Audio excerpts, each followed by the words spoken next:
안녕하세요 여러분. 오늘의 흥미로운 영상 내용은 테슬라 주가 상승. 헤지펀드 매도에도 하락세는 멈추지 않아. 그리고 미국이 마지막으로 건재했던 신용등급을 잃었습니다. 이것이 시장에 미치는 영향은 무엇일까요? 에 관한 것입니다. 우선 좋아요 버튼을 누르고 채널 구독 및 알림 설정도 잊지 마세요. 여러분의 관심과 지지가 저희에게 큰 힘이 됩니다. 첫 영상에서 전해드릴 흥미로운 소식은 미국 경제 전문 매체인 월스트리트 저널의 보도를 바탕으로 테슬라 주가의 급격한 반등과 그 배경에 숨겨진 투자 시장의 흐름에 대한 이야기입니다. 지난 몇 달간 어려움을 겪었던 테슬라. 전기차 시장의 경쟁 심화, 매출 둔화, 주주들의 불안감이 이어지면서 한때 고전을 면치 못했던 이 기업이 이번 주에는 전혀 다른 분위기를 연출하고 있습니다.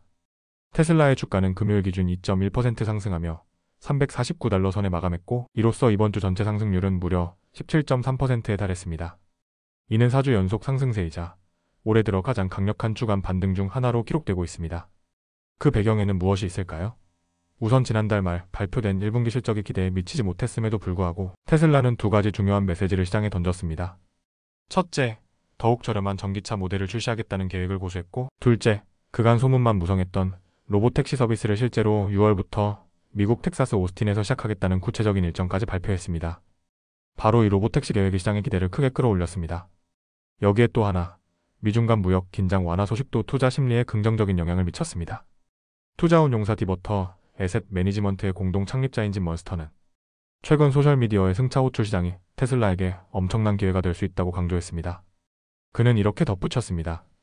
미국에서만 올해 우버와 리프트가 약 40억 건의 승차를 기록할 것으로 예상되며 총 예약 금액은 900억 달러에 달합니다. 테슬라 역시 올해 총 매출이 약 1000억 달러에 이를 것으로 보입니다. 만약 테슬라가 이 시장에 진입한다면 기존 시장 질서에 상당한 변화를 일으킬 수 있습니다. 투자자들은 바로 여기에 베팅하고 있습니다. 흥미로운 점은 이런 상승 흐름 속에서도 일부 대형 투자자는 테슬라 지분을 줄였다는 사실입니다. 대표적으로 유명 헤지펀드 매니저인 다니엘 로비 이끄는 서드포인트는 올해 1분기에 약 50만 주의 테슬라 주식을 매도한 것으로 공시되었습니다. 동시에 그는 엔비디아 주식을 145만 주나 추가 매수했고, 메타 플랫폼 주식은 약 67만 주를 처분한 것으로 나타났습니다. 그렇다면 대형 헤지펀드가 매도한 상황에서도 주가는 왜 오르고 있을까요? 여기에는 두 가지 요인이 있습니다. 첫째, 투자자들이 이들 대형 펀드의 보유 종목 변동을 무조건적으로 따라가지 않는다는 점입니다. 특히 이번 공시는 3월 말 기준 보유 내용을 바탕으로 하고 있기 때문에 실제 현재 포트폴리오는 이미 크게 달라졌을 가능성도 배제할 수 없습니다. 둘째, 무엇보다도 테슬라의 미래 성장성에 대한 기대감이 다시 고개를 들고 있기 때문입니다. 특히 로보택시 시장 진출은 단순히 또 하나의 수익원 확보를 넘어 완전 자율주행, 기술 상용화라는 상징적 의미도 지니고 있습니다. 만약 테슬라가 이 분야에서 성공적으로 안착한다면 지금의 주가 수준은 결코 고점이 아닐 수 있습니다. 여러분, 결국 시장은 현재가 아닌 미래를 보고 움직입니다.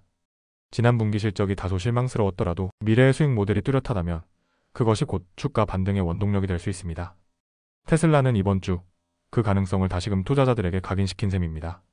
앞으로 로보택시 시범 서비스가 어떻게 시작될지, 그리고 미국과 중국 간의 무역 분위기가 얼마나 지속될지에 따라 테슬라의 주가는 또 한 번 중요한 전환점을 맞이할 수 있습니다. 이상으로 월스트리트 저널 보도를 바탕으로 재구성한 테슬라 주가 상승의 배경과 시장 반응에 대한 이야기였습니다. 다음 영상은 미국 경제의 커다란 상징적 변화를 알리는 뉴스 하나를 전해드리겠습니다. 이 내용은 미국의 권위 있는 경제 전문 매체 월스트리트 저널의 보도를 바탕으로 재구성한 것입니다. 2025년 5월 16일 세계 신용평가 시장에서 가장 주목받는 기관 중 하나인 무디스가 미국 정부의 신용등급을 결국 한 단계 낮췄습니다. 이제 미국은 더 이상 세계 최상위 등급인 AA를 보유한 국가가 아닙니다. 새로운 등급은 AA1, 즉 한 단계 아래 등급입니다.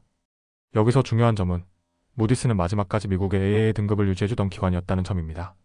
이미 2011년에는 S&P가, 그리고 2023년에는 피치가 미국의 신용등급을 강등한 바 있었고, 무디스만이 그동안 마지막 보루로 남아있었습니다. 그런데 이제 그마저도 무너진 것입니다. 그렇다면 왜 지금 이 시점에서 무디스는 결단을 내렸을까요? 무디스는 성명에서 이렇게 밝혔습니다. 지난 10년 이상 미국의 국가부채와 그에 따른 이자 지급 부담은 다른 유사한 등급의 국가들과 비교했을 때 현저히 높은 수준으로 증가해왔으며 이제는 그 부담을 회복하기가 매우 어려운 상황이라는 것입니다. 더불어 행정부와 의회가 반복적으로 재정 적자를 줄이기 위한 실질적인 조치에 실패했고, 현재 논의되고 있는 재정개혁안들도 장기적인 지출 구조를 실질적으로 바꿀 가능성은 낮다고 평가했습니다. 실제로 무디스에 따르면 전체 미국 정부 지출 중 의무 지출 즉 복지, 건강보험, 이자 비용 등 고정적으로 지출되어야 하는 부분이 2024년에는 약 73%를 차지하고 있고 2035년에는 그 비중이 약 78%까지 상승할 것으로 예측되고 있습니다. 이는 국가 예산의 유연성을 심각하게 제약할 수 있는 구조입니다. 또한 트럼프 대통령 시절 도입된 2017년 감세법이 연장될 경우 향후 10년간 미국의 주요 재정 적자이자 비용 제외는 4조 달러 가까이 증가할 것으로 무디스는 내다봤습니다. 이 모든 것이 결합되어 신용등급을 유지하기엔 너무 많은 구조적 부담이라는 평가가 내려진 것입니다. 시장 반응은 어떨까요? 트루이스트의 수석 전략가 키스 러너는 이번 강등이 시장을 근본적으로 흔들 대형 사건은 아니지만 일부 투자자들에게 차익 실현의 구실을 줄 수 있다고 언급했습니다. 알리안츠의 수석 경제고문 모하메드 엘에리언도 역사적 사건이긴 하지만 시장에 미치는 영향은 제한적일 것이라고 밝혔습니다. 다만 일부 전문가는 이번 발표가 2011년과 유사한 긴장감을 불러올 수 있다고 경고했습니다. 당시에도 신용등급 하향 이후 미국 증시는 큰 폭으로 출렁였고 유럽 재정위기와 맞물려 국제시장은 한동안 불안정한 흐름을 보였습니다. 물론 미 국채 자체는 여전히 안전자산으로 인식되어 당시에도 오히려 채권 수익률은 하락하며 채권 가격은 상승했었습니다. 그리고 흥미롭게도 이번 등급 강등은 공교롭게도 하원예산위원회가 트럼프 대통령의 핵심 입법 과제인 세금 및 지출 법안을 통과시키는데 실패한 바로 그날 발표됐습니다. 이는 공화당 내부에서도 여전히 의견이 극명하게 갈리고 있음을 보여주는 장면이기도 합니다. 무디스는 결론적으로 말합니다. 미국 경제의 규모와 금융 시스템의 안정성은 여전히 매우 강력하지만 이 모든 장점이 현재의 재정지표 악화를 충분히 상쇄할 수는 없다고 판단했다고요. 이제 시장은 새로운 균형점을 찾아야 합니다. AAA 등급이 아니더라도 미국 국채는 여전히 세계에서 가장 거래량이 많은 자산입니다. 그러나 이번 등급 강등은 세계 경제에서 미국이 지닌 상징적 신뢰가 점차 흔들릴 수 있음을 암시하는 경고음이기도 합니다. 과연 향후 의회와 행정부는 이 구조적 재정위기를 어떻게 풀어나갈 수 있을지 투자자들은 더 긴 시야로 미국의 재정 건전성과 정치적 결단력을 지켜보게 될 것입니다. 이상으로 미국이 마지막으로 보유하고 있던 최상위 신용등급을 상실하게 된 사건과 그 파장에 대해 월스트리트 저널 보도를 바탕으로 전해드렸습니다. 오늘은 여기까지입니다. 다음 영상에서 더 유익하고 흥미로운 내용으로 찾아뵙겠습니다. 이 영상은 투자 의견이 아닙니다.